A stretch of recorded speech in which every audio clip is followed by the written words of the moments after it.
Thermal energy not so widespread, and why do we not use it so much, since it is said that it should be enough to cover all the energy demand? Theoretically, it is true that the amount of energy that is underground is enormous. In fact, it's so large that it can satisfy the global energy demand of all the countries of the world. Not once but dozens of times. According to some estimates, theoretically it could cover around 20 to 300 times. In reality, however, the way our society is structured, based on the economy, it's very different. In this video we try to understand what geothermal energy is and the reasons why it's not widespread.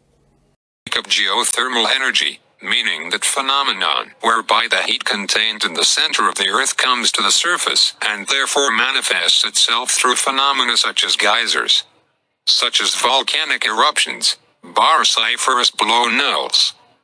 The word geothermal actually means the heat of the earth. The center of the earth is a large mass of incandescent magma, and therefore as we get closer to the center of the earth the temperature increases. It has been calculated that every 100 meters the temperature will increase by about 3 degrees. So at 100 meters the temperature will have increased by 3 degrees to 200 meters by 6 degrees and so on. We have said that magma is incandescent, and when it finds waterproof rocks above that trapped water, this water that can be recharged through the rain, infiltrates this water into the subsoil so it heats up. If the hot water finds a hole to go out, then we will have a shower head, a geyser, or just a spring of thermal hot water. But we can also go looking for it by digging a well.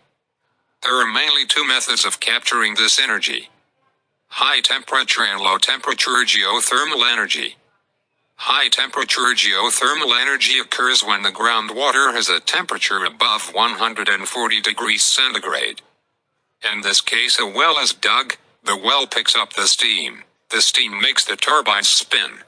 The turbines start an alternator and pass the electric current into a transformer which raises the voltage and feeds it into the grid.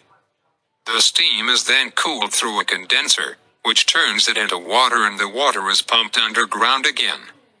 We therefore have a real power plant that produces electricity using the heat of the water present in the subsoil.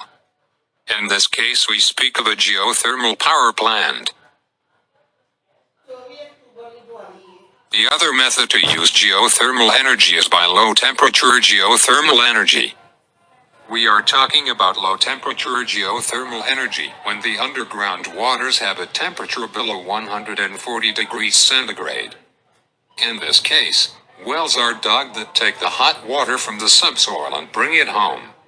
There is a point where these pipes containing the hot underground water come into contact with clean water pipes that warm up its time as depth through a pump, and is circulated throughout the house to be able to heat it.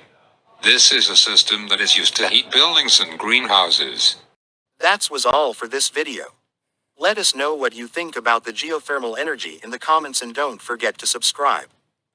Thanks and see you all in the next video.